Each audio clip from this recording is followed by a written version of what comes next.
till I get up.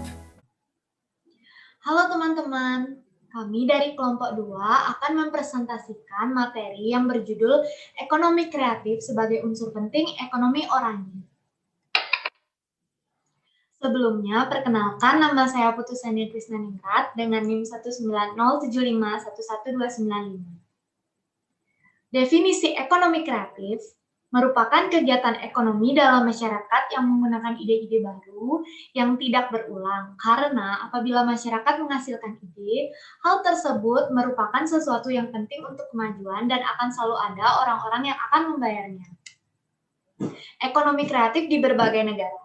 Penggerak yang sebenarnya dari ekonomi kreatif bukanlah pemerintah, melainkan penggerak sebenarnya ialah orang-orang kreatif yang selalu mau belajar dari lingkungan mereka atau budayanya. Contohnya seperti negara Cina dengan produk skincare dan gadgetnya yang bertuliskan Made in China di setiap kemasannya.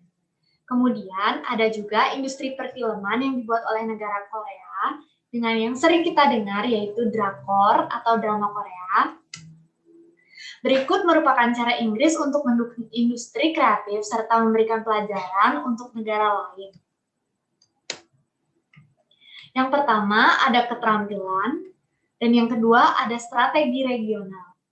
Mengenai keterampilan, beragam badan yang didirikan oleh negara Inggris untuk meningkatkan tingkat dua keterampilan ekonominya yang didanai oleh pemerintah dan industri diantaranya yakni keterampilan kreatif dan budaya yang menyangkut dirinya sendiri dengan periklanan, desain, kerajinan, musik, dan seni pertunjukan, serta seni visual dan juga sastra. Kemudian, yang kedua, ada skill set yang berfokus pada kebutuhan keterampilan industri media. Yang kedua, mengenai strategi regional, ada 9 badan pembangunan daerah di Inggris dan lembaga sejenis di Skotlandia, Wales, dan Irlandia Utara bersama struktural dana yang dikelola oleh Serikat Eropa pada basis regional telah menjadi pusat perkembangan kluster kreatif yang sukses dan pertumbuhan kebijakan industri kreatif. Sebuah koalisi pemerintah mengusulkan untuk menghapuskan badan-badan pembangunan ini dan mengganti mereka dengan inisiatif lain yang tujuannya untuk difokuskan pada pembangunan ekonomi lokal dan juga regional. Badan Layar Regional telah mengumpulkan dana publik dan swasta untuk membantu bakat dan pengembangan perusahaan di semua industri layar seperti film, televisi, permainan, dan interaktif lainnya. Selanjutnya, sumber kreativitas dan potensi pengembangan ekonomi kreatif. Kita sebagai manusia sudah dikaruniai oleh Tuhan Yang Maha Esa pikiran. Dan maka dari itu, sumber dari kreativitas itu adalah pola pikir yang dihasilkan oleh pikiran-pikiran manusia tersebut. Nah, di Indonesia sampai saat ini sudah sangat banyak sekali menghasilkan industri-industri yang kreatif yang dihasilkan oleh anak bangsa di dalam negeri. Yang kini sudah bisa dieksplor dan bisa digunakan oleh negara lain dan juga dijual di sana. Seperti contohnya desain pakaian batik tenun, makanan-makanan khas daerah seperti ketoprak, gado-gado, makanan khas Bali, dan yang lainnya. Bahkan sampai ada masyarakat di Indonesia yang membuka restoran dan butik di luar negeri untuk memperkenalkan kreativitasnya mengembangkan produk dari dalam negerinya.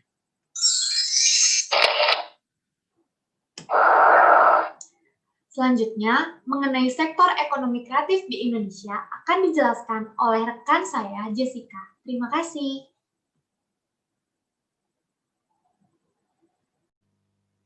Baik, perkenalkan nama saya Jessica Atalia Purvanca dari pemateri kedua. Di sini saya akan menjelaskan tentang sektor ekonomi kreatif yang ada di Indonesia.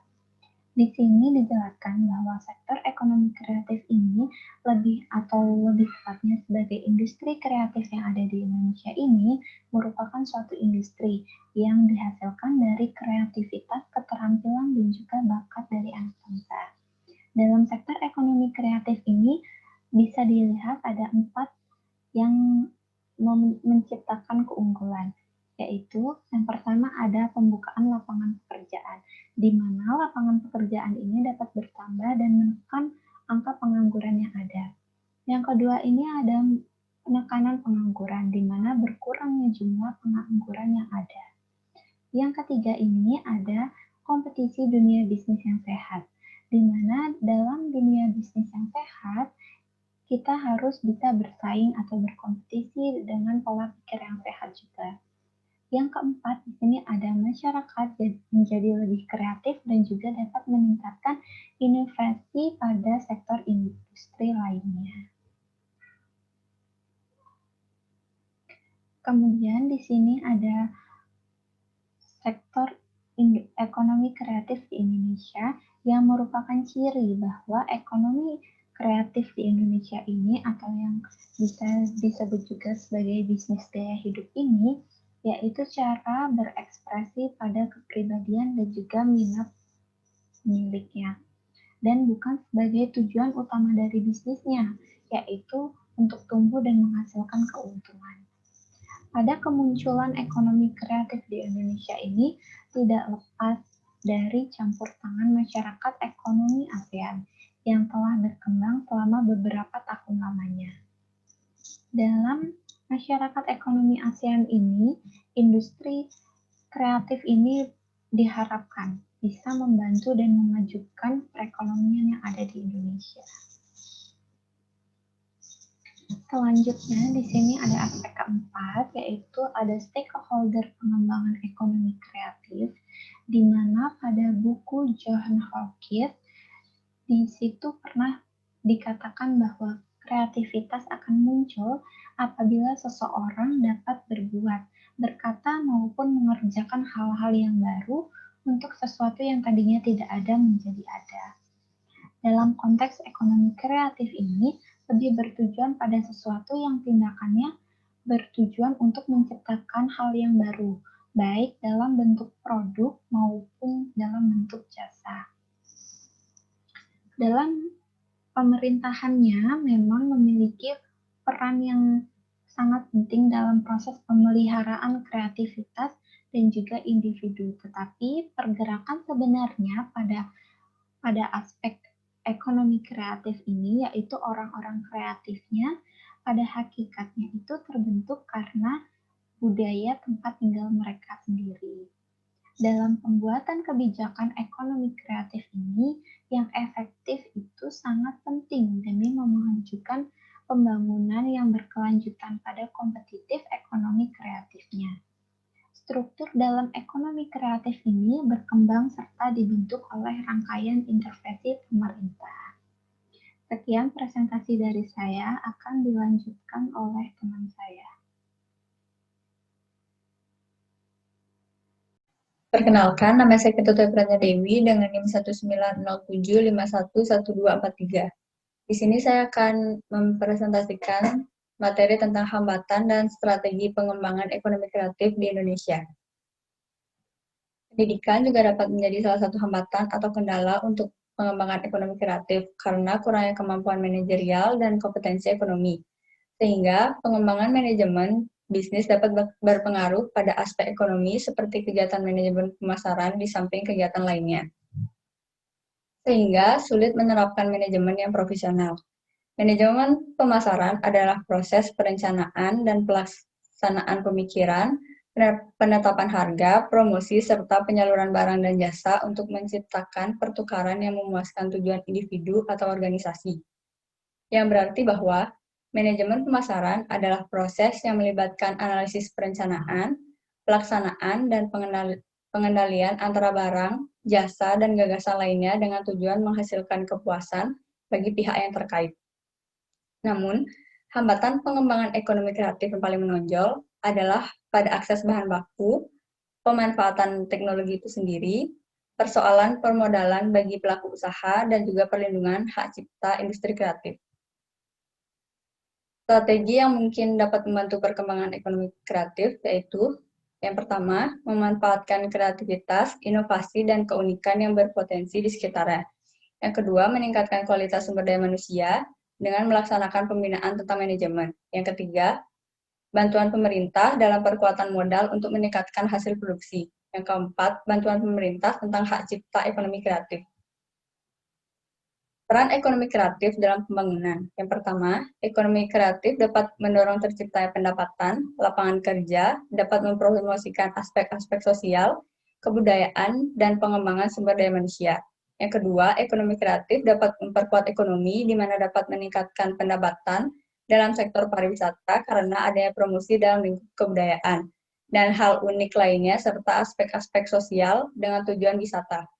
Yang ketiga, ekonomi kreatif merupakan basis ekonomi mikro dan makro, di mana pengembangan akan berdampak pada ekonomi secara keseluruhan. Yang keempat, ekonomi kreatif dapat menciptakan para wirausaha muda, walaupun belum dengan pengetahuan ekonomi manajerial yang matang. Sekian dari presentasi saya, terima kasih.